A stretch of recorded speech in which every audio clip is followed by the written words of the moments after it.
పరిశుద్ధ గ్రంథంలో నుంచి ఆమోసు గ్రంథము, ఆమోసు ప్రవక్త రాసిన పుస్తకము 4వ అధ్యాయము 12వ వాక్యాన్ని ఒకసారి చదివి, కాబట్టి ఇశ్రాయేలీయులారా మీ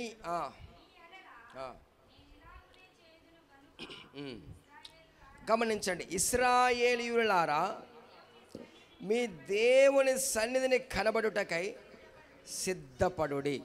చాలు.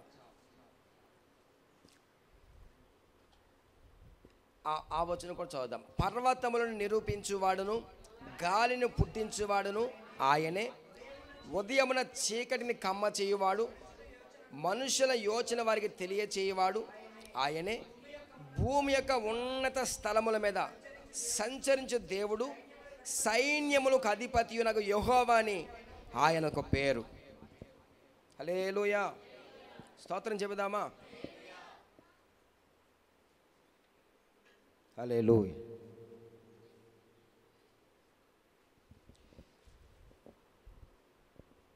మంచిది. రాయబడిన లేఖనాల ప్రకారం కొన్ని మాటలు క్లుప్తంగా ధ్యానం చేద్దాం. పరిశుద్ధాత్మ దేవుడు మనందరితో మాట్లాడి సహాయం చేయునుగాక. దేవుని ప్రజలారా, వాక్యం ఈ విధంగా సెలవిస్తూ ఉంది. ఏమని? ఇశ్రాయేలులారా మీరందరూ దేవుని సన్నిధిని కనబడడానికి సిద్ధపడాలి. ఎక్కడ కనబడడానికి చెప్పండి? దేవుని సన్నిధిలో కనబడడానికి సిద్ధపడాలి. ఎవరితో ఈ మాట చెప్తున్నాడు ప్రభు? ఇశ్రాయేలులతో. ఎవరు ఇశ్రాయేలీలు? దేవుని ప్రజలు. దేవుని ప్రజలనే మనతో, దేవుని బిడలమైన మనతో ప్రభు చెబుతున్న మాట ఏమిటనంటే, మీ దేవుని సన్నిధిలో మీరు అందరూ కనబడాలి. కనబడడానికి మీరు సిద్ధపడాలి. ఎలా పడితే అలా దేవుని సన్నిధికి రావడం కాదు. ఎప్పుడు పడితే అప్పుడు దేవుని సన్నిధికి రావడం కాదు. దేవుని సన్నిధి కంటే ఒక క్రమం ఉంది, ఒక పద్ధతి ఉంది. అందుకనే ప్రసంగి మహాజ్ఞాని సొలొమోను అంటారు, నీవు నీ దేవుని మందిరానికి వెళ్ళినప్పుడు జాగ్రత్తగా చూసుకోమని మహాజ్ఞాని మాట్లాడతారు. ఎలా పడితే అలా కాదు, ఎప్పుడు పడితే అప్పుడు కాదు. దేవుని ప్రజారా, దేవుడు చెప్పిన పద్ధతిలో, దేవుడు చెప్పిన క్రమంలో, దేవుడు మనకు నేర్పించిన ఆ క్రమంలో మనము దేవుని సన్నిధికి వచ్చినప్పుడు నిశ్చయముగా మనము దీవించబడతాం. ఆమేన్, హల్లెలూయా. చూడండి, వాక్యం ఏమని సెలవిస్తుంది? ఇశ్రాయేలులారా మీ దేవుని సన్నిధిలో కనబడడానికి మీరు ఏం చేయాలంటే సిద్ధపడాలి. ప్రతి దానికి ఒక సిద్ధపాటు ఉంటుందండి. ప్రతి దానికి. ఉదాహరణకి మనం ఎక్కడైనా ప్రయాణం చేస్తున్నాము, ఏదైనా వివాహానికి వెళ్తున్నాము, ఒక ఫంక్షన్కి వెళ్తున్నాము, లేకపోతే స్కూల్కి వెళ్తున్నామంటే పిల్లలు రెడీ చేస్తారు, సిద్ధపరుస్తారు. ఎలా పడితే వాళ్ళని స్కూల్కి పంపించరు, ఎలా పడితే అలా ఫంక్షన్కి వెళ్ళరు. ఫంక్షన్కి వెళ్ళేటప్పుడు చాలా సిద్ధపడతారు. ఒక సిద్ధపాటు అనేది ప్రతిదానికి ఉంటుంది. వ్యవసాయం చేసే రైతు ముందుగా పొలాన్ని సిద్ధపరచుకుంటాడు. గచ్చ పొదల్లో, ముండ్ల పొదల్లో విత్తనాలు చల్లేసి వస్తారంటారా? లేదు, ముందు ఆ భూమిని శుభ్రంగా దున్ని దాన్ని సాగు చేసి అప్పుడు విత్తనాలు వేస్తారు. హల్లెలూయా. ప్రతి దానికి ఒక సిద్ధపాటు ఉన్నట్లే దేవుని సన్నిధికి కూడా ఒక సిద్ధపాటు ఉంది. ఆమేన్, హల్లెలూయా. దేవుని ప్రజలారా, మనం అందరం వస్తున్నది ఎక్కడికి అని అంటే దేవుని సన్నిధికి. ఎక్కడికి వస్తున్నాం చెప్పండి? చెప్పండి, అందరు నోరు తెరిచి చెప్పండి. ఎక్కడికి వస్తున్నాం? దేవుని సన్నిధికి వస్తున్నాం. ఇది దేవుని సన్నిధి. ఇక్కడ ఎవరున్నారు? ఎవరున్నారు చెప్పండి? యేసయ్య ఉన్నారు, దేవుడు ఉన్నారు. దేవుని ప్రజలారా, దేవుని సన్నిధికి వెళ్ళేటప్పుడు ఇక్కడ దేవుడు ఉన్నాడు కనుక, ఒకసారి యేసన్న గారిని అదే అడిగారంట. ఒక అబ్బాయి వచ్చి, ఏమండి యేసన్న గారు, దేవుడు ఉన్నాడు ఉన్నాడు ఉన్నాడు అని అంటున్నారు, ఉంటే చూపించండి అన్నారట. మొన్న సభలో కూడా దైవ సేవకులు చెప్పారు, ఉంటే చూపించినానంటే ఎలా చూపించేది? అప్పుడు యేసన్న గారు కూడా బాగా ఆలోచించి, బాబు నీకు మెదడు లేనట్టుంది, నీకు మెదడు లేనట్టుందంటే నాకు మెదడు లేకపోవడమే నాకు ఉంది అని అన్నాడంట. అప్పుడు వెంటనే యేసన్న గారు అన్నారంట, నాకు లేనట్టుగా కనిపిస్తుంది, ఉంటే చూపించు. హల్లెలూయా. లోపల ఉన్న మెదడుని ఎలాగైతే చూపించలేమో దేవుని ప్రజరా, దేవుణ్ణి ఇలా ప్రత్యేకంగా తీసుకొచ్చి చూపించడం అది సాధ్యమయ్యే పని కాదు. ఎందుకంటే ఆయన అమరత్వంలో నివాసం చేసే దేవుడు, ఎవ్వరూ సమీపింపలేని తేజస్సులో నివాసం చేసే దేవుడు. హల్లెలూయా. చూడండి, ఆయనకు ఉన్నటువంటి లేఖనాలు ఆయన గురించి బోధిస్తున్న సారాంశం ఏమిటంటే, ఆయన మనం ఆరాధిస్తున్న దేవుడు కోటి సూర్యుల కాంతి కంటే ఒక్క సూర్యునే మనం చూడలేం, అంతే కదండి. ఒకసారి మనం అలా బయటికి వెళ్ళి సూర్యుని ఒకసారి అలా చూద్దామని దేవుని ప్రతి పొరపాటున ప్రయత్నం చేస్తే ఎంతోసేపు సూర్యుని చూడలేం, మన కళ్ళు మనకు మూతలు పడిపోతాయి. ఒక్క సూర్యుని మనం చూడలేకపోతున్నాం కదా, కోటి సూర్యుల కాంతిని చూడగలమంటారా? చూడలేం. దేవుని ప్రజరా, ఆయన ఉన్నాడు. అందుకనే దావీదు భక్తుడు కీర్తన గ్రంథంలో 14 అధ్యాయం ఉంటుంది. చూడండి ఒకసారి 14వ అధ్యాయంలో, కీర్తన గ్రంథం 14వ అధ్యాయంలో మొదటి వాక్యం, దేవుడు లేడని బుద్ధిహీనులు తమ హృదయంలో. చూడండి, ఎవరు అనుకుంటారు దేవుడు లేడని? బుద్ధి లేని వాళ్ళు, బుద్ధిహీనులు. దేవుని ప్రజరా, ప్రతి ఒక్కరూ ఒక్క క్షణం కూర్చుని ఆలోచించగలిగితే స్పష్టంగా అర్థమవుతుంది ఈ సృష్టి ఎలా కలిగింది, ఈ పర్వతాలు, ఈ కొండలు, లోయలు, ఆకాశం, సముద్రం, భూమి ఇవన్నీ ఏమిటి, అసలు పక్షులు, పశువులు ఇవన్నీ ఏమిటి, ఇవన్నీ ఎలా వచ్చినాయి అని కొంచెం కూర్చుని జాగ్రత్తగా ఆలోచించగలిగితే ఒక ఆయన ఉన్నాడు, ఆయన ఇవన్నీ కలగజేశాడు అని అర్థమవుతుంది. స్తోత్రం చెబుదామా? గట్టిగా స్తోత్రం చెబుదాం. ఆది కాండంలో మనకి రాయబడిన మాటలు అవన్నీ కూడా సృష్టిని గురించిన ఆ ప్రారంభ పలుకులు, సృష్టిని గురించిన ఆ సారాంశం అంతా ఆది కాండం మొదటి అధ్యాయంలో మనకి వివరంగా సవివరంగా తెలియచేయబడతాయి. మొదటి దినమున ప్రభు వీటిని కలగజేశారు, రెండవ దినమున వీటిని కలగజేశారు, మూడవ దినమున, నాలుగవ దినమున, ఐదవ దినమున, ఆరవ దినమున, ఏడవ దినమున ప్రభు విశ్రమించారు. హల్లెలూయా. కాబట్టి వారానికి రోజులెన్ని? ఎన్ని రోజులు వారానికి? 7 రోజులు, 7 దినములు. హల్లెలూయా. Praise the Lord. దేవుని ప్రజలు గమనించిన ఆలోచించండి, ఇక్కడ ఎవరున్నారు? దేవుడు ఉన్నాడు, యేసయ్య ఉన్నారు, ఇక్కడ ప్రభు ఉన్నారు. కాబట్టి ఆయన సన్నిధికి వచ్చేటప్పుడు, ఆయన దగ్గరికి మనం వచ్చేటప్పుడు మనం సిద్ధపడి రావాలి. ఉదాహరణ మీకు అర్థమవడం చెప్తాను. మనం ఆరాధిస్తున్న దేవుడు ఎవరు అని అంటే ఆయన, ఇదిగో ప్రకటన గ్రంథం చూడండి ఒకసారి. ప్రకటన గ్రంథము మొదటి అధ్యాయం 7వ వాక్యము, మొదటి వాక్యం, ఇదిగో ఆయన మేఘారూఢుడై వచ్చుచున్నాడు, ప్రతి నేత్రం ఆయనను. హల్లెలూయా. అక్కడ రాయబడిన మాట ఏమంటే అనుకుంటున్నారు? ఇదిగో ఆయన మేఘారూఢుడై వచ్చుచున్నాడు, ప్రతి నేత్రం ఆయనను చూస్తారు. అమ్మా బాగా గమనించాలి. కొన్ని వేల సంవత్సరాల క్రితం ఆయన మహిమను విడిచి ఈ లోకానికి దిగి వచ్చారు. అది క్రిస్మస్. ఏం చెప్పండి? అది క్రిస్మస్. క్రీస్తు పుట్టిన సందర్భముగా కొన్ని మనము పండుగలు చేసుకుంటుంది క్రిస్మస్. కొన్ని వేల సంవత్సరాల క్రితం ఆయన వచ్చారు, మరలా ఆయన ఆరోహణమై వెళ్ళారు, ఇప్పుడు మరలా రెండవసారి ఆయన తిరిగి రాబోతున్నాడు. స్తోత్రం చెబుదామా? గట్టిగా 2 చేతులు ఎత్తి స్తోత్రం చెబుదాం. హల్లెలూయా. మొదటిసారి వచ్చినప్పుడు దీనునిగా, రిక్తునిగా తనను తగ్గించుకొని గొర్రె పిల్ల స్వభావాన్ని ధరించుకొని దిగి వచ్చారు మొదటిసారి. ఇప్పుడు రెండవసారి ఎలా వస్తారంటే గర్జించు సింహము వలె. Praise the Lord. యోధా గోత్రపు కొదమ సింహముగా దేవుని ప్రజరా ఆయన ఉగ్రుడై కొరడాలు చేత పట్టుకొని దేవుని ప్రజరా ఆయన తీర్పు తీర్చడానికి సింహాసనం మీదకి దిగి రాబోతున్నాడు. Praise the Lord. హల్లెలూయా. ఆయన మధ్యాకాశానికి ఒక వరుణుగా రాబోతున్నాడు. ఇదిగో మనం అందరం ఎవరమనంటే వధువుగా మనం సిద్ధపడాలి. Praise the Lord. ఆయన ఎవరు? వరుడు అంటే పెండ్లి కుమారుడు. మనం ఎవరమి? మనము పెండ్లి కుమార్తెగా సాదృశ్య అలంకార రూపంగా వాక్యం మనకు బోధిస్తూ ఉంది. దేవుని ప్రజలు మీరు ఎన్నో వివాహాలు చూసి ఉంటారు. ప్రతి వివాహంలో కూడా పెళ్లి కొడుకు ముందు స్టేజ్ మీదకి వస్తాడా? పెళ్లి కూతురు స్టేజ్ మీదకి వస్తుందా? అమ్మ ఎవరు వస్తారు ముందు? స్టేజ్ మీదకి ఎవరు వస్తారు? ఇద్దరు ఒకేసారి వచ్చేస్తారా? ముందు ఎవరు వస్తారు చెప్పండి?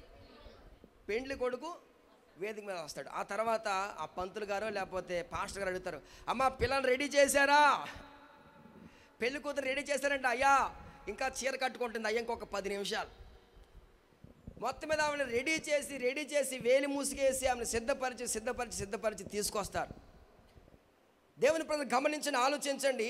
ఒక పెండ్లి కుమార్తెగా ఆమెను ఎంతో అలంకరిస్తారు, సిద్ధపరుస్తారు.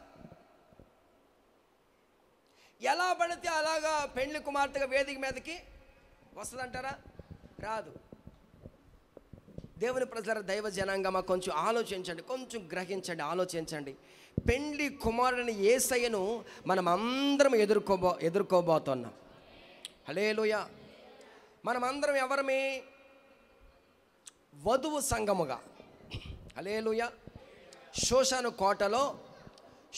కోటలో అహష్వేరోషు అనే ఒక రాజుగారు 127 సంస్థానాన్ని పరిపాలన చేసుకుంటూ వచ్చారు.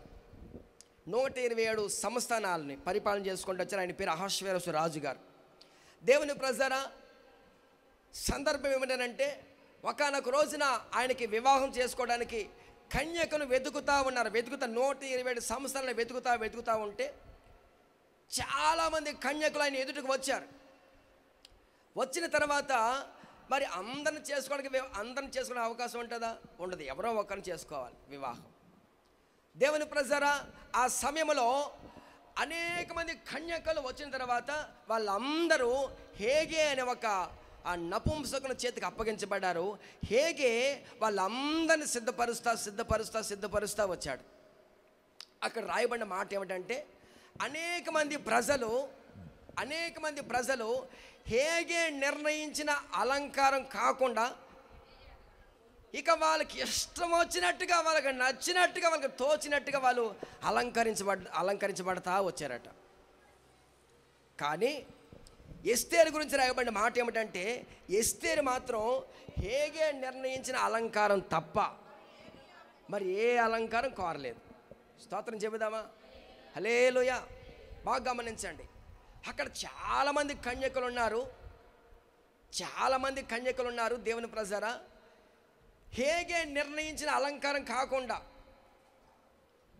వారికి ఇష్టం వచ్చినట్టు, వారికి నచ్చినట్టు, వారికి తోచినట్టు రెడీ అయిపోయి సిద్ధపడిపోయారు.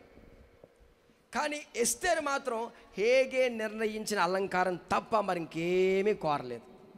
ఆశ్చర్యమైన సంగతి ఏంటంటే రాజుగారి దగ్గరికి వెళ్ళే సమయం వచ్చింది. కన్యకలందరూ ఒకరి తర్వాత ఒకరు కన్యకలందరూ వస్తున్నారు. ఎవరు వచ్చినా సరే రాజుగారు ఎవరిని ఇష్టపడట్లేదు. ఎస్తేరు ఆయన దగ్గరకు వచ్చిన తర్వాత ఎస్తేరును చూడగానే రాజుగారికి దయ పుట్టిందట. Praise the Lord. హల్లెలూయా.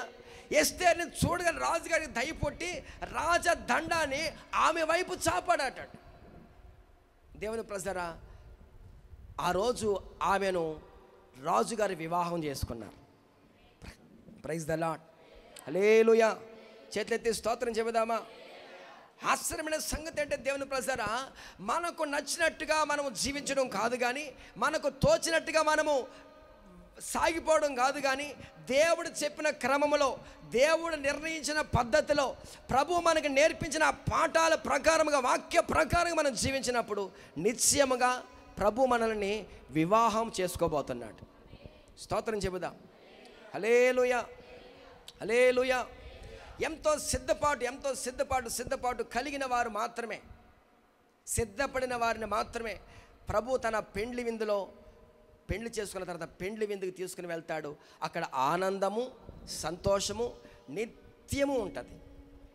ఆమేన్. హల్లెలూయా. ఇక దుఃఖం ఉండదు, కన్నీరు ఉండదు, బాధలుండవు, కష్టాలుండవు. నిత్యము ఆనందమే ఆనందం. హల్లెలూయా. వరుడైన యేసయ్యను వధువు సంఘముగా, ఇదిగో మనం అందరం ఎవరని చెప్పుకున్నాం చెప్పండి? మనందరం ఎవరమే? వధువు సంఘముగా వరుడైన యేసుక్రీస్తుని ఎదుర్కోవడానికి ఇదిగో ప్రతి ఆదివారం సిద్ధపడుతూ ఉన్నాం. ప్రభు మనల్ని సిద్ధపరుస్తూ, పరిశుద్ధాత్మ మనల్ని సిద్ధపరుస్తూ ఉన్నాడు. హల్లెలూయా. చూడండి, ప్రతి ఒక్కరికి కొన్ని ఇష్టాలు ఉంటాయి, కొన్ని కోరికలు ఉంటాయి, కొన్ని ఆశలు ఉంటాయి. మన కోరికలు, మన ఆశలు, మన ఇష్టాలు అవన్నీ ప్రక్కన పెట్టి దేవుని కోరిక ఏమై ఉందో, దేవుని ఇష్టం ఏమై ఉందో, దేవుని చిత్తం ఏమై ఉందో అది మనం తెలుసుకొని దాని ప్రకారంగా జీవించినప్పుడు ఆయన మనల్ని పెండ్లి చేసుకుంటారు. ఆమేన్. భౌతిక సంబంధం వివాహం కాదు, అది భౌతిక సంబంధం వివాహం కాదండి, అది ఆత్మ సంబంధం వివాహం. Praise the Lord. హల్లెలూయా. స్తోత్రం చెబుదామా? చేతులెత్తి గట్టిగా స్తోత్రం చెబుదాం. నా దేవుని ప్రజలారా, అందుకని వాక్యం ఏమని సెలవిస్తుందంటే, మీ దేవుని సన్నిధిని కనబడడానికి మీరు ఏం చేయాలంటే సిద్ధపడాలి.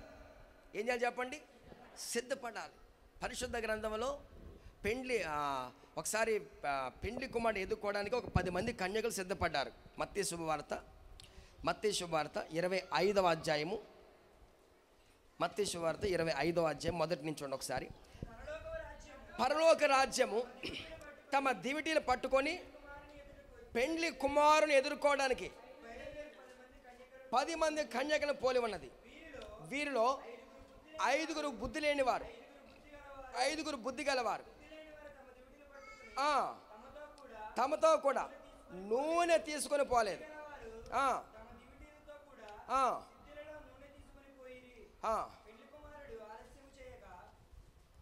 వారందరూ కొనికి నిద్రించున్నారు. అర్ధరాత్రి వేళ ఇదిగో పెండ్లి కుమారుడు అతనిని ఎదుర్కొని రండి అని కేక వినబడింది. అప్పుడు ఆ కన్యకలు అందరూ లేచి తమ దివిటీలను చక్కబరిచారు. కానీ బుద్ధి లేని ఆ కన్యకలు, మా దివిటీలు ఆరిపోవచ్చున్నవి గనుక మీ నూనెలో కొంచెం మా కీడని బుద్ధి గలవారిని అడిగారు. అందుకు బుద్ధి గలవారు, మాకును మీకునిది చాలదేమో, మీరు అమ్మువారి వద్దకు పోయి కొనుక్కోని చెప్పారు. వారు కొనబోచుండగా పెండ్లి కుమారుడు వచ్చారు. అప్పుడు సిద్ధపడి ఉన్నవారు అతనితో కూడా పెండ్లి విందుకి లోపలికి వెళ్ళారు. స్తోత్రం చెబుదామా? హల్లెలూయా. దేవుని ప్రజల సాదృశ్య రూపంగా, అలంకార రూపంగా ప్రభు పరిశుద్ధాత్మనికి అక్కడ రాసి పెట్టారు. 10 మంది కన్యకలు పెండ్లి కుమారుని ఎదుర్కోవడానికి వెళ్ళారు. ఎంతమంది వెళ్ళారు చెప్పండి? 10 మంది వెళ్ళారు. 10 మంది కూడా దేవుని ప్రజరా వెళ్ళారు. వెళ్ళేటప్పుడు వాళ్ళు మీరు గమనించినట్లయితే 5 సిద్ధపడ్డారు, 5 సిద్ధపడలేదు. సరి అయిన సిద్ధపాటు వారిలో లేదు. వస్తా ఉన్నారు, ప్రార్థనకు వస్తున్నారు, వెళ్తున్నారు, ప్రార్థనకు వస్తున్నారు, వెళ్తున్నారు, ప్రార్థనకు వస్తున్నారు, వెళ్తున్నారు. దేవుడు వాళ్ళకి ఒకటే తెలుసు, ప్రార్థనకు వెళ్ళడం, కూర్చోవడం, వెళ్ళడం, అది ఒకటే తెలుసు తప్ప అసలు దేవుడు మనకి ఏమి బోధిస్తున్నాడు, ప్రభు మనకి ఏమి మనకి బోధిస్తున్నారు అనేది ఎప్పుడు పట్టించుకోలేదు వాళ్ళు. దేవుని ప్రజరా 10 మంది కన్యకులు బయలుదేరి వెళ్ళారు. 5 సిద్ధపడ్డారు, 5 సిద్ధపడలేదు. ఆశ్చర్యమైన సంగతి ఏంటంటే, అక్కడ జరిగిన సంగతి ఏంటంటే, పెండ్లి కుమారుడు వస్తున్నాడు అనే విషయము కొంచెం ఆలస్యమైందట. ఏమైందండి? పెండ్లి కుమారుడు రాక ఏమైంది చెప్పండి? ఆలస్యమైంది. ఎప్పుడైతే ఆలస్యమైందో ఆ 10 మంది హాయిగా నిద్రపోతున్నారు. నిద్రపోతూ ఉంటే మధ్యరాత్రి వేళ, సరిగ్గా మధ్యరాత్రి వేళ, ఇదిగో పెండ్లి కుమారుడు వస్తున్నాడు ఓహో అనే కేక వినబడిందట. ఒకనొక దినాన ఆ కేక మనం అందరం వినబోతున్నాం. Praise the Lord. ఆర్భాటముతో, ప్రధాన దూత శబ్దముతో ప్రభువు మేఘారుడై దిగి వస్తున్నాడు ఆయన. హల్లెలూయా. Praise the Lord. చదవండి ఆ మాట. తెస్సలోనికీయులకు రాసిన పత్రిక.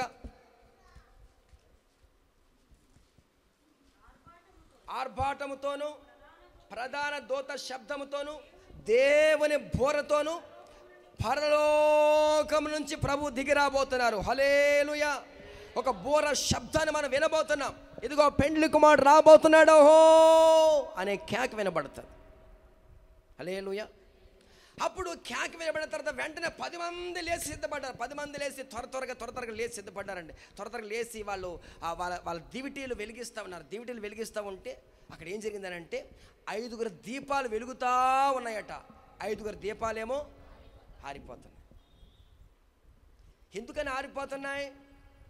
ఆ దీపంలో దీపం ఉంది, ఆ దీపానికి ఒత్తి కూడా ఉంది, కానీ నూనె లేదు. ఏమి లేదు చెప్పండి?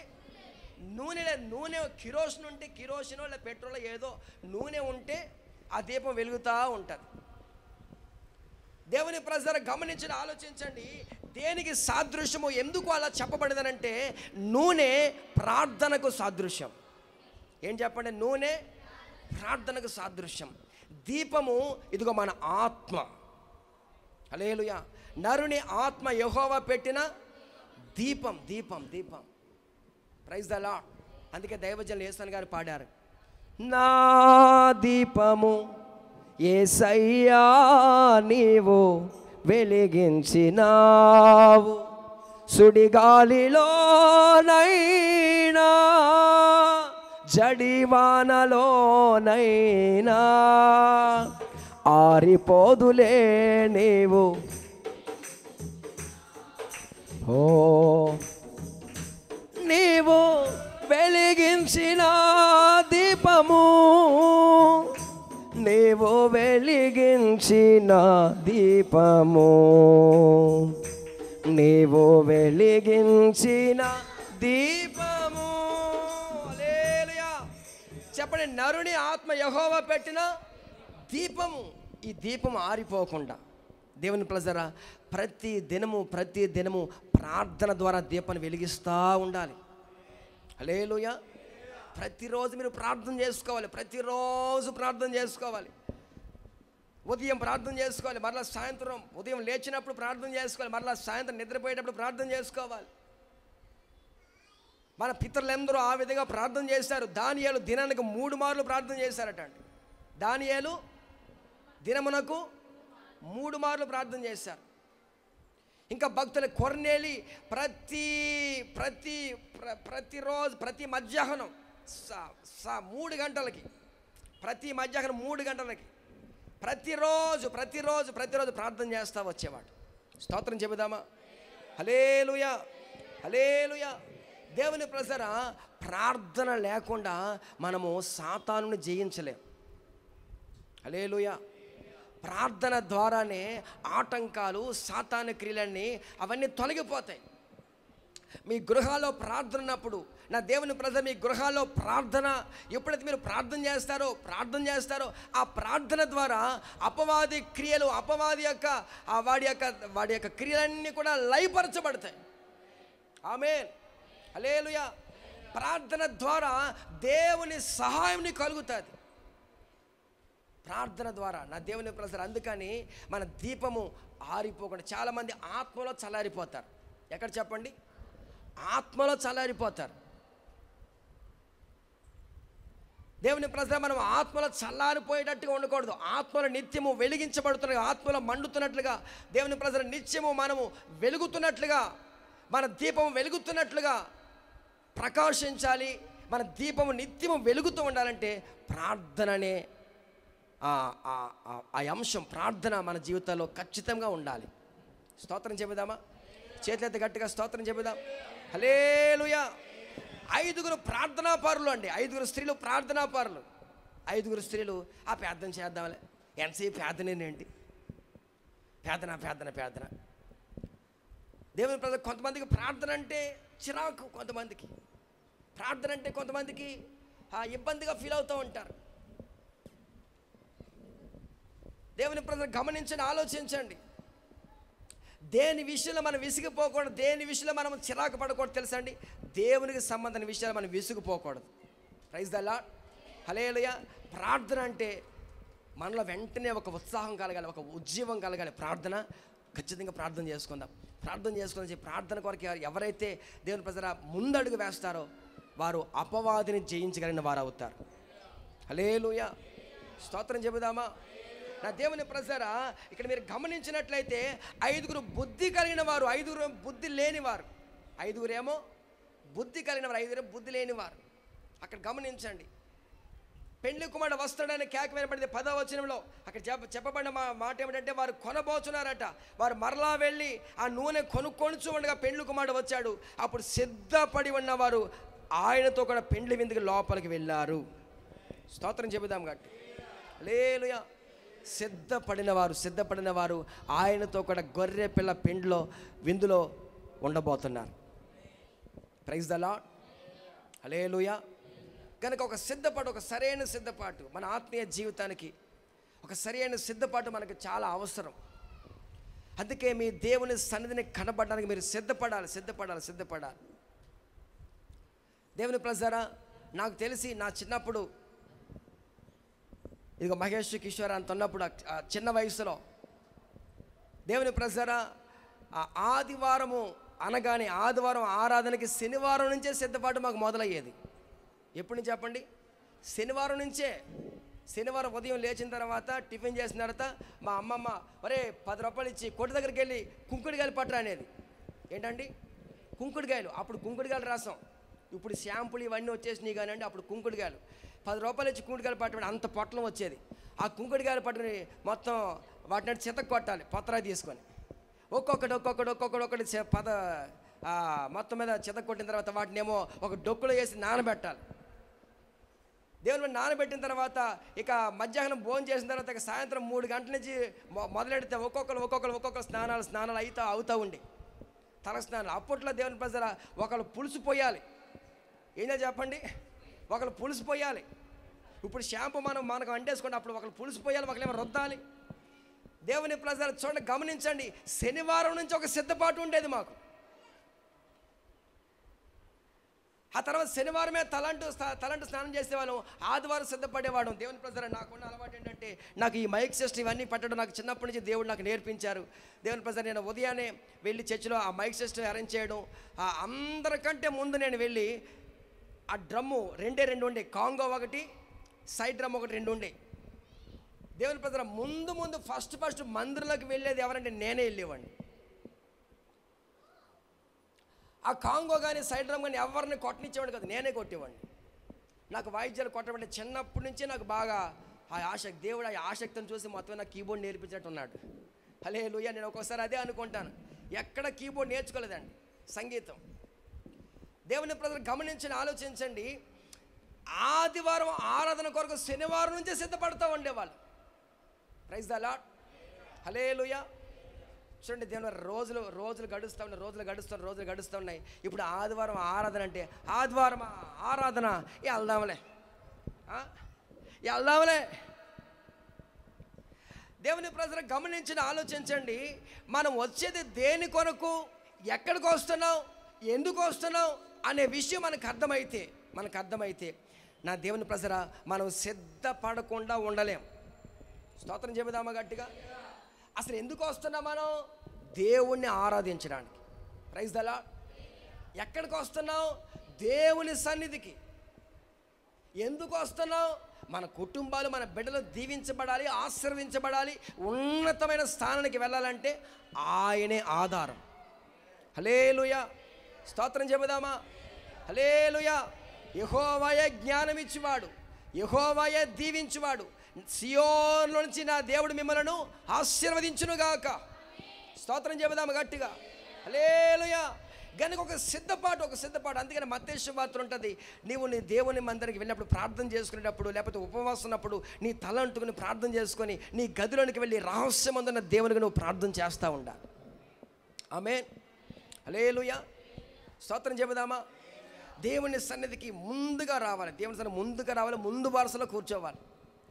దేవుని సన్నిధికి దేవుని ప్రజలు ఎవరైతే ముందుగా వస్తారో నా దేవుని కనుదృష్టి వారి మీద పడుతుంది. Praise the Lord. హల్లెలూయా. మన దేవుడు ఎవరో తెలుసా అండి? చూచుచున్న నన్ను చూచువాడా,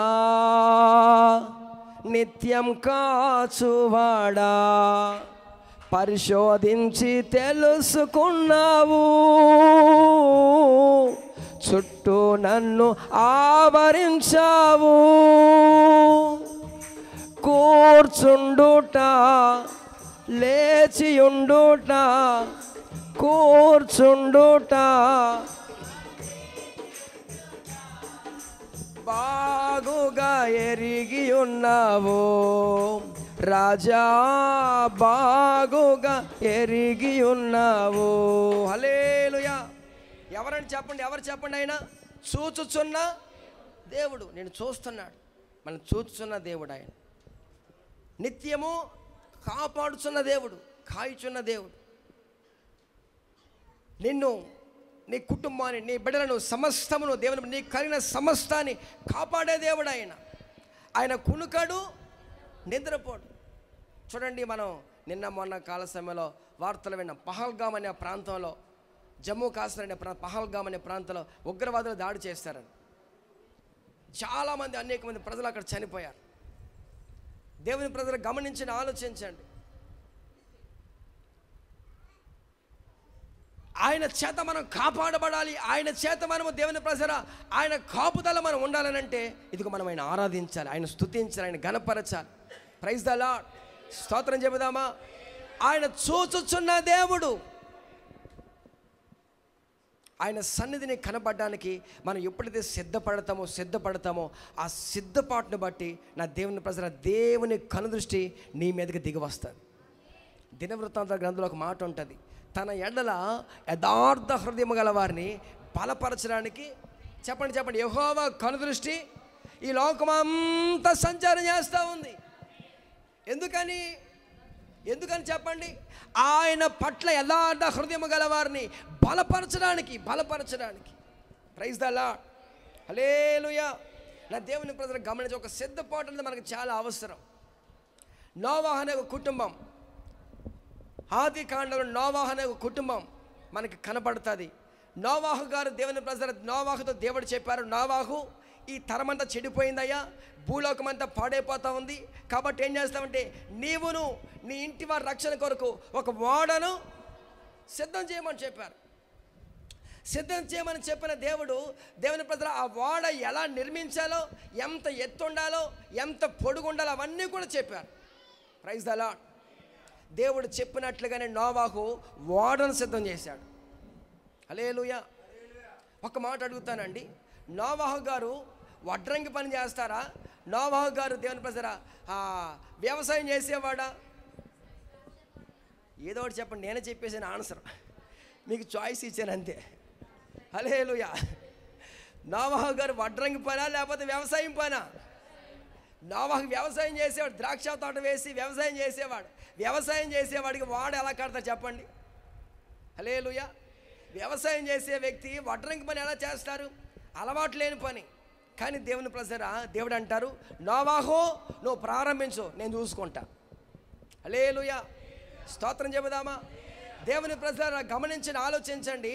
అద్భుతంగా దేవుడు నోవాహు ఓడను నిర్మిస్తూ ఉంటే ఆ ఓడను నిర్మించడానికి భార్య సహకరించింది. అతనికి 3 కొడుకులు. నోవాహు గారికి ఎంతమంది అండి? 3 కుమారులు సహకరించారు. ఆయనకి 3 కోడళ్ళు సహకరించారు. అంతమంది సహకరించడాన్ని బట్టి ఒక ఓడ నిర్మాణం చేయబడింది. Praise the Lord. హల్లెలూయా. నా దేవుని ప్రజలు గమనించి ఆలోచించండి. నోవాహు ఓడను సిద్ధం చేసుకున్నాడు. సిద్ధం చేసుకున్న తర్వాత అనేక మంది ప్రకటించాడు, అయ్యలారా అమలారా ఇదిగో జలప్రళయం రాబోతూ ఉంది, ఇదిగో జలప్రళయం రాబోతుంది, వర్షం రాబోతుంది, దయచేసి వాడలోనికి రండి, దయచేసి వాడలోనికి రండమ్మా అని 120 సంవత్సరాలు బోధించాడు. నా దేవుని ప్రజలు గమనించండి, ఆలోచించండి. అక్కడ చాలామంది రాలేదు, వాడలోనికి రాలేదు. కేవలం వాడలోనికి వెళ్ళింది ఎవరంటే నోవాహు భార్య, 3 కుమారులు, 3 కోడలు. మొత్తం ఎంతమంది చెప్పండి? ఆ 80 వాడలోనికి వెళ్ళారు. ఆ తర్వాత ప్రభు వాళ్ళందరి లోపలికి వెళ్ళి కొన్ని జంతువులు, కొన్ని పక్షులు, కొన్ని పశువులు వెళ్ళిన తర్వాత దేవుడు ఆ ఓడకి తాళం వేసేసాడు. ఆశ్చర్యమైన సంగతి ఏంటంటే ప్రభు చెప్పినట్లుగానే భయంకరమైన వర్షం రావడం ప్రారంభమైంది. భయంకర వర్షం, ఆకాశము తుమ్ములు విప్పబడ్డాయి, భూమి క్రింద అగాధ జలాలు విప్పబడ్డాయి. ఎటు ప్రక్కన చూసిన వర్షం, వరద అవన్నీ చూస్తే ప్రజలకి అర్థమైపోయింది, ఇక అయిపోతామరా బాబు అని చెప్పి దేని ప్రజలు కొంచెం ఎత్తైన పర్వతాలు ఎక్కడ మొదలుపెట్టారు, ఎత్తైన చెట్లు ఎక్కడ మొదలుపెట్టారు, అవన్నీ కూడా మునిగిపోతున్నాయి. ఆ తర్వాత అందులో కొంతమంది ఈదుకుంటూ నోవాహు దగ్గరకు వచ్చి, నోవాహు తాతయ్య తలుపు తీయవా. దేవుని ప్రజరా వాళ్ళందరూ గగ్గోలు పెట్టి కేకలు పెడతా ఉంటే నోవాహు ఏమన్నా తెలుసా? అయ్యా నాకు కూడా తలుపు తీయాలనే ఉంది, కానీ అయితే తాళం వేసి ఆ తాళం తీసుకెళ్ళిపోయాడు ఆయన. దేవుని పని ఇంకా చేసేది ఏమి లేక దేవుని ప్రజలు నోవాహు అలా చూస్తూ ఉండిపోయాడు. ప్రజలందరూ దేవుని ప్రజల ఆ నీట మునిగి ఆ నీటి ప్రవాహాన్ని కొట్టుకుని వెళ్ళిపోయారు. కేవలము వాడలో రక్షించబడింది ఎవరనంటే నోవాహు కుటుంబం మాత్రమే. నా దేవుని ప్రజరా, సిద్ధపడితే దేవునితో కూడా గొర్రెపిల్ల పెండ్లి విందులో నీవు ఉండబోతున్నావు. ఆమేన్, ప్రైజ్ ద లార్డ్. నా దేవుడు మిమ్మల్ని అట్టి రీతిగా సిద్ధపరచునుగాక. ఆమేన్, హల్లెలూయా. నా దేవుడు మిమ్మల్ని సిద్ధపరుస్తున్నప్పుడు, దేవుని కొన్నిసార్లు దైవ సేవకులు మిమ్మల్ని గద్దిస్తున్నప్పుడు, మిమ్మల్ని హెచ్చరిస్తున్నప్పుడు దాన్ని మీరు ఆ గద్దింపుని మీరు లోబడాలి. హల్లెలూయా, స్తోత్రం చెబుదామా. నువ్వేంటి, నువ్వు నీ వయసు ఎక్కడ, నా వయసు ఎక్కడ, లేకపోతే నువ్వు చిన్నపిల్లవాడివి, దేవుని ప్రజరా అని చెప్పి దేవుని ప్రజలు మీరు ఒకవేళ ఒక నిర్లక్ష్యం ఉన్నట్లయితే నా దేవుని ప్రజలు దాని ద్వారా మీకే నష్టం అనండి. గమనించండి, ఆలోచించండి. నేను దేవుని పక్షముగా ఉన్నాను, దేవుని పక్షముగా మీతో మాట్లాడుతున్నాను. దేవుని పక్షముగానే దేవుని ప్రజరా ఆయన చెప్పమన్న మాటలే మీతో చెప్తున్నాను. స్తోత్రం చెబుదామా గట్టిగా. నా పని, నా బాధ్యత ఏంటనుకుంటున్నారు? మిమ్మల్ని సిద్ధపరచాలి, మిమ్మల్ని అలంకరించాలి, మిమ్మల్ని ఆయన ఎదుట నిలబెట్టాలి. హల్లెలూయా, ప్రైజ్ ద లార్డ్. నా దేవుని ప్రజలు గమనించి ఆలోచించండి. ఒక శిల్పాన్ని చెక్కేటప్పుడు అంట, ఒక రాయిని శిల్పముగా చెక్కేటప్పుడు దేవుని ప్రజలు ఆ రాయి చాలా బాధపడతంట.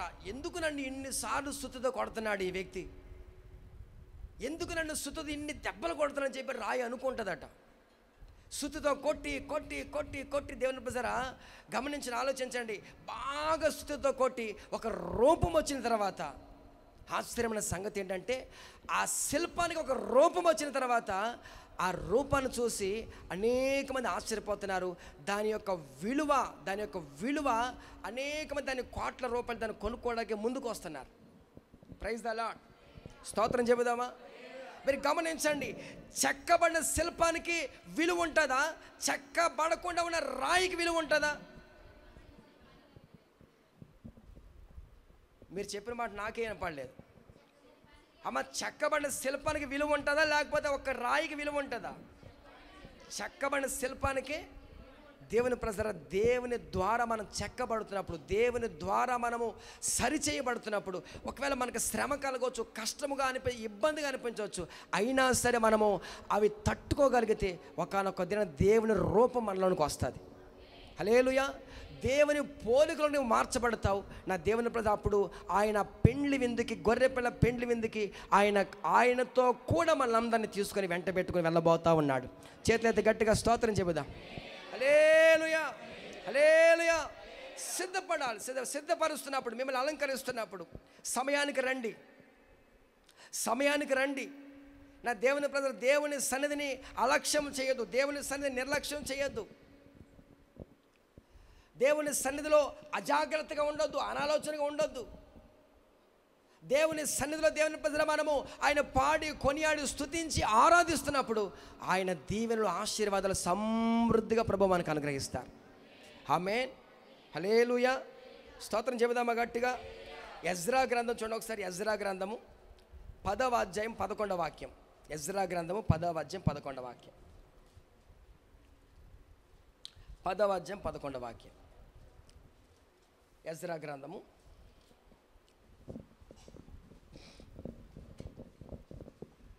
అమ్మ దొరకలేదా? పాత నిబంధనలో ఉంటుంది, క్రొత్త నిబంధన. కాబట్టి ఇప్పుడు మీ పితరుల యొక్క దేవుడైన యెహోవా ఎదుట మీ పాపమును ఒప్పుకొని ఆయన చిత్తానుసారముగా నడుచుకొనుటకు సిద్ధపడి విసర్జించి మిమ్మును మీరు ప్రత్యేకపరచుకొనుడి. హల్లెలూయా. అక్కడ రాయబడిన మాట ఏమిటంటేనండి, మీ దేవుడని యెహోవా ఎదుట మీ పాపములు ఒప్పుకోవాలి. ఒప్పుకోవాలా, కప్పుకోవాలా?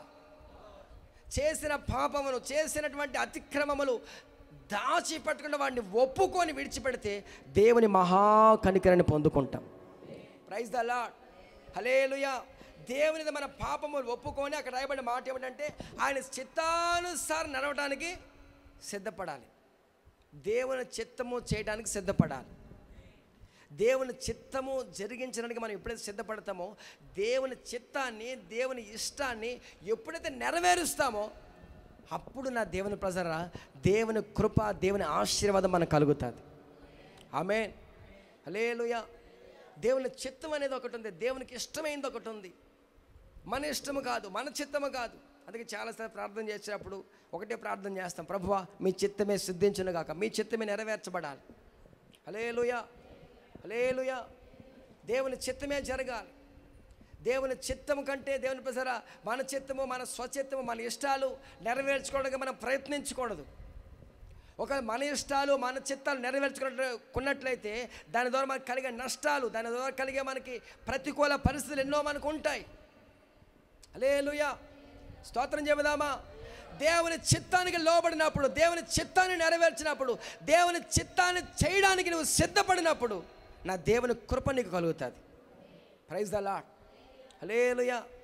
దేవుని చిత్తం ఏంటో తెలుసండి, మనము పవిత్రముగా పరిశుద్ధంగా బ్రతకడమే దేవుని చిత్తం. ఆమేన్. హల్లెలూయా. పవిత్రముగా పరిశుద్ధముగా.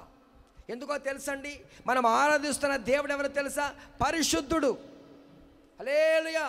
పరిశుద్ధుడైన దేవుని ఆరాధించేటప్పుడు మనము కూడా పవిత్రముగా పరిశుద్ధముగా జీవించినప్పుడు మనం ఆయన చిత్తము చేసిన వాళ్ళం అవుతాం. వాక్యం సెలవిస్తుంది, మనము ప్రతి విషయంలో కూడా కృతజ్ఞతాస్తుతులు చెల్లించడమే దేవుని చిత్తం. దేవుని చిత్తం అంటే దేవునికి ఇష్టమైంది. అది మన దేవునికి ఇష్టమైనది ఏంటో తెలుసండి, ప్రతి విషయంలో మీరు ఏం చేయాలంటే కృతజ్ఞతాస్తుతులు, స్తుతి చెల్లించాలి. స్తుతి చెల్లించుట అంట యథార్థవంతులకు శోభస్కరం. ఆమేన్. హల్లెలూయా. ప్రతి విషయంలో 10th క్లాస్ ఫెయిల్ అయిపోయాడా బాధపడాల్సిన అవసరం లేదు, దేవుడు మరొకసారి పాస్ చేస్తాడు. హల్లెలూయా. మొన్న 10th క్లాస్ రిజల్ట్స్ వచ్చినాయి. దేవుని ప్రసర కృపగల దేవుడు, దయగల దేవుడు, నమ్మదగిన దేవుడు.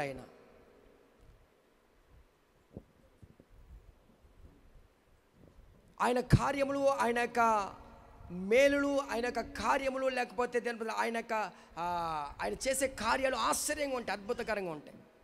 ఏమీ చదవడం. మాకు ఆడి పేరు రంజిత్ అత్తమూరి. ఏం చదవడాడు అసలు ఆడు పాస్ అయిపోయాడు. లెక్కల్లో మ్యాథ్స్లో 92 మార్కులు వచ్చినాయి. లెక్కల్లో ఆడికి 98 మార్కులు లెక్కల్లో. ఆడు 2 తేదీ ఎంత ఆడికి తెలియదు. స్తోత్రం చెబుదామా. దేవుని ప్రజరా మొత్తమే మరి ఆ దిద్దేని ఎలా దిద్దాడు కానీ మొత్తం 98 మార్కులు వేసేసాడు ఆయన.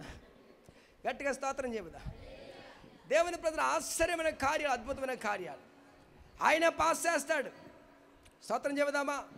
మీ చదువులో ఆయనే మీకు తోడుగా ఉంటాడు. నా దేవుని ప్రజల ప్రార్థన చేసుకుని పరీక్ష రాసేయండి, ఆ పరీక్షలో దేవుడే మీకు విజయాన్ని కలగజేస్తాడు.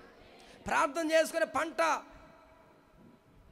వేసేయండి, ఆయనే ఆ పంటను అభివృద్ధి చేస్తాడు, ఆస్వాదిస్తాడు. హల్లెలూయా. మనం ఏది చేసినా ప్రార్థన చేసుకుని ప్రారంభించండి. నా దేవుని ప్రజరా మీరు ఖచ్చితంగా నిశ్చయంగా నా దేవుడు ఆ పనిలో మీకు అభివృద్ధిని, ఆశీర్వాదం నా దేవుడు కలగజేస్తాడు. ఆమేన్. హల్లెలూయా. అందుకని దేవుని ప్రజరా దేవుని చిత్తము చేయడానికి, దేవుని చిత్తము మనం సిద్ధపడాలి. ప్రతి విషయంలో కృతజ్ఞతాస్తుతులు చెల్లించాలి. ఒక ఆయన అన్నాడంట, ఒరే నువ్వు 10th క్లాస్ పాస్ అవుతే మంచి సైకిల్ కొంటానని చెప్పాడట. 10th క్లాస్ పాస్ అయితే ఆ రోజుల్లో సైకిల్ కొంటామంటే గ్రేట్. ఇప్పుడంటే బైకులు. మంచి సైకిల్ కొంటాను, మంచి రాయల్ మంచి సైకిల్ కొంటానని చెప్పానట. అప్పుడు వాడు అడిగాడు, డాడీ ఒకవేళ నేను ఫెయిల్ అయిపోతే అని చెప్పి అడిగాడంట.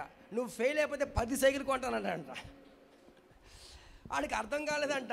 ఏంటి డాడీ పాస్ అయితేనేమో మరి ఫెయిల్ అయితేనేమో, ఎందుకనంటే సైకిల్ షాప్ పెట్టుకుంది కానీ. హల్లెలూయా. దేవుని ప్రజలు గమనించండి, ఆలోచించండి. అద్భుతకరుడు, ఆలోచనకర్త, మంచి దేవుడు. ఆయన చిత్తము చేయడం మన సిద్ధం. ప్రతి విషయంలో ఏం చేయాలంటే కృతజ్ఞతాస్తుతులు చెల్లించాలి. అలా చేయడం దేవుని యొక్క చిత్తం. యోహాను శుభవార్త 6వ అధ్యాయము 40వ వాక్యం చూడండి ఒకసారి. 40 యోహాను శుభవార్త 6. కుమారుని చూచి ఆయన యందు విశ్వాసం ఉంచు ప్రతివాడు నిత్య జీవము పొందటమే. హల్లెలూయా. దేవుని చిత్తం ఏంటో తెలుసండి, ఏ ఒక్కరు నశించబడడానికి ఇష్టము కాదు. హల్లెలూయా. ప్రతి ఒక్కరు దేవుని మీద మారు మనసు పొంది రక్షించబడి బాప్తిసం పొంది నిత్య జీవాన్ని పొందుకోవడమే నా దేవుని చిత్తం. ఆమేన్. నిత్య జీవం అంటే ఏంటో తెలుసా అండి? నిరంతరము జీవిస్తాం. యేసుక్రీస్తు నమ్ముకున్న వారికి ఏమి లేదు చెప్పండి? చావు లేదు. హల్లెలూయా. అందుకని ఇక్కడ వాక్యం ఏమైనా సెలవుస్తుందంటే ఆయన యందు విశ్వాసం ఉంచిన వారు నిత్య జీవము పొందుకోవడమే దేవుని యొక్క చిత్తం. ఆయన చిత్తం చేయడానికి దేవుని నిత్య జీవాన్ని పొందుకోవాలి. నిత్య జీవానికి వారసులుగా మార్చబడాలంటే నా దేవుని యొక్క కృపలో మీరు కొనసాగించబడాలి. దేవుని యొక్క మార్గాలు నడవాలి. దేవుని యొక్క క్రమాన్ని మనం అనుసరించాలి. ఆయన సన్నిధిని కనబడడానికి మనం సిద్ధపడాలి. హల్లెలూయా, హల్లెలూయా. స్తోత్రం చెబుదామా గట్టిగా? 2 చేతులెత్తి స్తోత్రం చెబుదాం. హల్లెలూయా. 10 మంది కన్యకులు సిద్ధపడ్డారు. అందులో 5 మాత్రమే దేవుని రాజ్యానికి వెళ్ళారు. నోవాహు కట్టిన వాడలో దేవుని ప్రజలరా అనేక మంది కుటుంబాలు వస్తాయేమో అనుకున్నాడు ప్రభు. కానీ నోవాహు కుటుంబం మాత్రమే రక్షించబడింది. అంటే మనకు అర్థం చేసుకోవాల్సిన పాఠం ఏంటంటే సిద్ధపడిన వారు మాత్రమే యేసయ్యతో కూడా ఉంటారు. ఆమేన్, హల్లెలూయా. దేవుని చిత్తము చేసిన వారు మాత్రమే. అందుకనే వాక్యం సెలవిస్తుంది, ఈ లోకము దీని ఆశలు గతించిపోతాయి. ఇదిగో దేవుని చిత్తమును జరిగించేవారు నిరంతరం నిలిచి ఉంటారు. హల్లెలూయా. స్తోత్రం చెబుదామా? దేవుని ప్రజల గమనించిన ఆలోచన చివరిగా మరొక మాట చెప్పేసి ప్రార్థన చేస్తాను. కొరింథీయులకు రాసిన పత్రిక అపోస్తలుడైన పౌలు కొరింథీలో ఉన్న సంఘానికి రాసిన 2వ ఉత్తరం 9వ అధ్యాయం మొదటి నుంచి చదవండి ఒకసారి. 9వ అధ్యాయం. పరిశుద్ధుల కొరకైన ఈ పరిచర్య గురించి మీ పేర్ల రాయడానికి నాకు అగత్యం లేదు. మీ మనసు సిద్ధమై ఉన్నదని నేను ఎరుగుదును. అందువలన సంవత్సరం నుంచి సిద్ధపడి ఉన్నదని చెప్పి నేను మిమ్మల్ని గూర్చి మాసిదోనియా వారి ఎదుట అతిశయపడుచున్నాను. మీ ఆసక్తిని చూచి అనేకులు ప్రేరేపించబడ్డారు. ఆమేన్, హల్లెలూయా. అక్కడ రాయబడిన మాట అందరు తలలపైకి అయితే ఒకసారి విందాం శ్రద్ధగా. దేవుని మాట ఆలకించుదాం. అక్కడ రాయబడిన మాట ఏమిటంటేనండి, అకయ అనే ఒక సహోదరున్నారు. అకయ ఆమె పేరు. ఆమె పరిశుద్ధుల యొక్క పరిచర్య కొరకు, దేవుని పని కొరకు, దేవునికి ఇవ్వడానికి సంవత్సరం నుంచి సిద్ధపడతా వచ్చిందట. ఎప్పటి నుంచి చెప్పండి? సంవత్సరం నుంచి. దేని కొరకు? దేవునికి పరిశుద్ధుల యొక్క పరిచర్య కొరకు ఇవ్వడానికి. మీరు గమనించండి, ఆ అధ్యాయంలో ఉన్న మాటలు చాలా వరకు మీరు చదువుకుంటారు ఇంటికి వెళ్ళిన తర్వాత. ఆమె అలాగూ చేయటాన్ని బట్టి ఆమెను చూసి అనేక మంది ప్రేరేపించబడ్డారట. Praise the Lord, hallelujah. దేవుని ప్రజరా, దేవునికి ఇవ్వడానికి, దేవుని పరిచర్య కొరకు ఇవ్వడానికి, పరిశుద్ధుల కొరకు ఇవ్వడానికి సంవత్సరం నుంచి సిద్ధపడుతూ వచ్చింది. ఆమెను చూసి అనేకులు ప్రేరేపించబడ్డారు.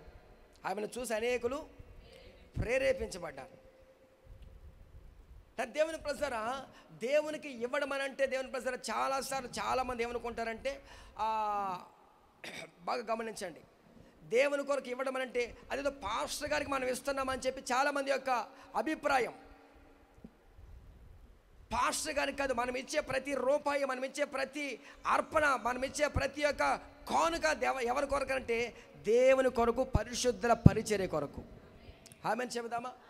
హల్లెలూయా. గట్టిగా స్తోత్రం చెబుదామా? దేవుని పరిచర్య కొరకు మనం ఇస్తున్నాము, దేవుని పని జరగడానికి మనం ఇస్తున్నాము. నా దేవుని మీరు అందరూ ఇవ్వడాన్ని బట్టే ఇదిగో ఈ పరిచర్య ఎంతగా కొనసాగుతూ ఉంది. హల్లెలూయా, హల్లెలూయా. నా దేవుని ప్రజరా, ఎందుకు ఇవ్వాలి దేవునికి? అసలు మనం దేవునికి ఎందుకు ఇవ్వాలి? దేవునికి ఇస్తేనే దేవుడు మనకు మరలా తిరిగి ఇస్తాడు. హల్లెలూయా. చూడండి, మీరు గమనించండి, పంట మనం విత్తితేనే కోసుకుంటాం. అక్కడే రాయబడిన మాటలు అవన్నీ. మనం పంట విత్తుకుంటే మరలా కోసుకుంటాం. పంట విత్తకుండా కోసుకోగలమా? సాధ్యమేనా? నా దేవుని ప్రజలు గమనించి ఆలోచించండి. మనం దేవునికి ఎప్పుడైతే ఇదిగో ఇవ్వడానికి సిద్ధపడతామో, దేవుని పరిచర్యకు ఇవ్వడానికి సిద్ధపడతామో, నా దేవుని దానిని బట్టి మనకు రెట్టింపు ప్రతిఫలాన్ని దీవెన నా దేవుడు కలగజేస్తాడు. హల్లెలూయా. చేతెత్తి స్తోత్రం చెబుదామా? దేవునికి ఇచ్చేటప్పుడు 7వ వచనం సనుగు కొనకయు బలవంతముగా కాకయు ప్రతివాడును తన హృదయంలో ఎంత నిశ్చయించుకునే దాని ప్రకారం ఇవ్వాలను, ఉత్సాహంగా ఇచ్చేవారని. ఇదిగో ఈ కానుకల బాక్స్ మీద ఆ వాక్యాన్ని రాశాం.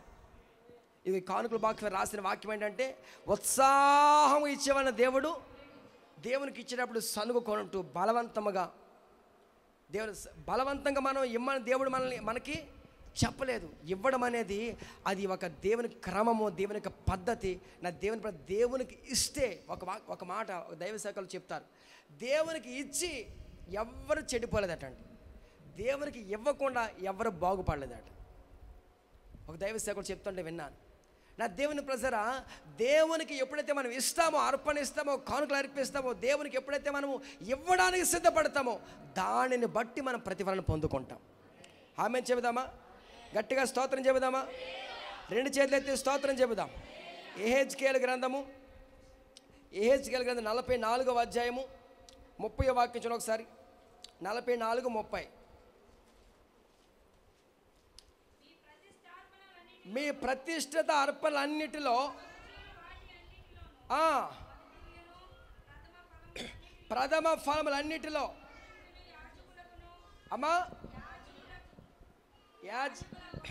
యాజకులకి ఆగును, మీ కుటుంబమునకు.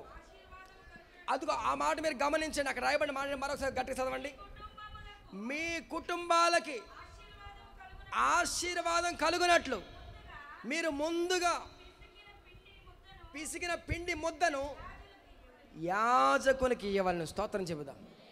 హల్లెలూయా. అక్కడ రాయబడిన మాట ఏంటో చెప్పనండి. దేవునికి ఎందుకు ఇవ్వాలంటే మీ కుటుంబాలకి ఆశీర్వాదం కలగడానికి. అమ్మ అక్కడ అదే ఉందా?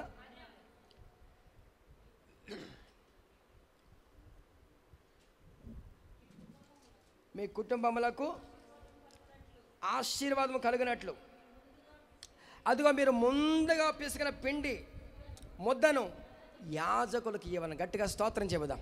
నా దేవుని ప్రజలు గమనించి ఆలోచించండి, ఎందుకు దేవునికి ఇవ్వాలి. చాలామంది ఇవ్వండి అని చెప్పి పాస్టర్స్ అంటూ ఉంటారు. దేవుడు ఎందుకని ఇవ్వాలంటే వాక్యం సెలవిస్తుంది, మన కుటుంబాలకి ఆశీర్వాదం కలగడానికి. ఇదిగో మొదటి అర్పణ ఎవరికి ఇవ్వాలి చెప్పండి? దేవునికి ఇవ్వాలి, యాజకునికి ఇవ్వాలి. Praise the Lord. స్తోత్రం చెబుదామా? జీతం వచ్చిన తర్వాత మొట్టమొదటిగా ఎవరికి ఇవ్వాలి చెప్పండి? దేవునికి. చాలామంది జీతం వచ్చిన తర్వాత ఆ కిరాణా కొట్టు దగ్గర ఆ కరెంటు బిల్లు, ఆ పైప్ బిల్లు అవన్నీ కట్టేసి ఇంకా 10 రూపాయలు అన్నప్పుడు ఇది దేవునికి అంటారు. అది మంచి పద్ధతి కాదు. మొదటగా దేవునికి ఇచ్చిన తర్వాత అప్పుడు మొదటి ముద్ద దేవునికి ఇస్తే, అందుకని అపోస్తలుడైన పౌలు అంటారు, మొదటి ముద్ద పరిశుద్ధమైనదైతే పిండంతా కూడా పరిశుద్ధమే అవుతుంది. Praise the Lord. హల్లెలూయా. గట్టిగా స్తోత్రం చెబుదాం. మొదటి పంటలో దేవునికి నా దేవుని అలా ఇచ్చినప్పుడు, అలా ఇవ్వడానికి మిమ్మల్ని మీరు సిద్ధపరచుకున్నప్పుడు నా దేవుని ద్వారా మీరు దీవెన పొందుకుంటారు. ఆమేన్. అక్కడ స్పష్టంగా రాయబడిన మాట ఏమిటంటే మీ కుటుంబాలకి ఆశీర్వాదం కలగడానికి. హల్లెలూయా. ఇదిగో మీకు ఇవ్వమని చెప్తున్నాను. నా మట్టుకు నేను దేవుని ప్రజరా ప్రతి దానిలో దేవునికి ఇస్తూ ఉంటాను. ఇంకా దైవ సేవకులు మనకి సభలకు వచ్చారు, ఏదా విజయప్రసాద్ గారు. ఆయనకి దేవుని ప్రజరా మాకు దేవుడిచ్చిన ప్రతి దాంట్లో అర్పణ తీసుకెళ్ళి ఆయనకి చేతికిచ్చి ఆయనతో ప్రార్థన చేయించుకుంటాం. ఇంటికి సేవకులు ఎవరు వచ్చినా వారికి దేవుని ప్రజలారా వాళ్ళు మంచిగా పంపించి, దేవుని ప్రజరా మేము చేయవలసిన కార్యక్రమాలు. ఎందుకనంటే మాకు ఆశీర్వాదం కలగాలంటే. స్తోత్రం చెబుదామా? హల్లెలూయా. మీ కుటుంబానికి ఆశీర్వాదం కలగడానికి మొదటిది ఎవరిదంటే, మొదటి స్థానం ఎవరిదంటే దేవునిది, ఆ తర్వాతే మనది. ఆమెను చెబుదామా? హల్లెలూయా. సంవత్సరం నుంచి అక్కయ్య అనే ఒక సహోదరి దేవునికి ఇవ్వడానికి సిద్ధపడతా వచ్చింది. అందుకని దేవుడు ఆమె కుటుంబాన్ని బహుగా దీవించాడు. ఆమె గురించి పరిశుద్ధ గ్రంథంలో రాశారు. పరిశుద్ధ గ్రంథంలో ఒక వ్యక్తి గురించి రాయాలంటే అది సామాన్యమైన విషయం కాదు. స్తోత్రం చెబుదామా గట్టిగా? హల్లెలూయా. నా దేవుని ప్రజరా దేవుని సన్నిధిని కనబడటానికి మనం ఎలా పడితే అలా కాకుండా ఒక క్రమమైన పద్ధతిలో దేవుడు చెప్పిన క్రమంలో మనము దేవుని సన్నిధికి సిద్ధపడతా ఉండాలి. ఆమేన్, హల్లెలూయా. 10 మంది సిద్ధపడ్డారు, 5 మంది దేవుని సన్నిధిలో ఉన్నారు. నోవాహు తరంలో దేవుని ప్రజల లోకమంతా కూడా సిద్ధపడతారని చెప్పి దేవుడు ప్రకటించుకుంటూ వచ్చారు, కానీ ఆ నోవాహు కుటుంబం మాత్రమే వాడలోకి ప్రవేశించారు. హల్లెలూయా, స్తోత్రం చెబుదామా. దేవుని చిత్తమును జరిగించేవారు మాత్రమే నిరంతరం నిలిచి ఉంటారు. దేవుని చిత్తము చేయడానికి నువ్వు సిద్ధపడాలి, దేవుని ఇష్టాన్ని చేయడానికి నువ్వు సిద్ధపడాలి. చివరిగా దేవునికి ఇవ్వడానికి నువ్వు సిద్ధపడాలి. స్తోత్రం చెబుదామా, గట్టిగా స్తోత్రం చెబుదామా. అలా ఎవరైతే సిద్ధపడి దేవుని సన్నిధిని కనబడడానికి ఎవరైతే సిద్ధపడతారో, ఒక సిద్ధపాటు కలిగి జీవితాన్ని కొనసాగిస్తూ ఉంటారో, వారి పట్ల దేవుడు అపారమితమైన కృప చూపుతాడు. Praise the Lord. వారిని, వారి కుటుంబాలను, వారి బిడ్డలని నా దేవుడు సమృద్ధిగా దీవించి ఆశీర్వదించునుగాక. చేతులెత్తి ఆమేన్ చెబుదామా. ఆమేన్. తల్ల వంచి ప్రార్థన చేసుకుందాం. ఒక చిన్న ప్రార్థన చేసుకుందాం.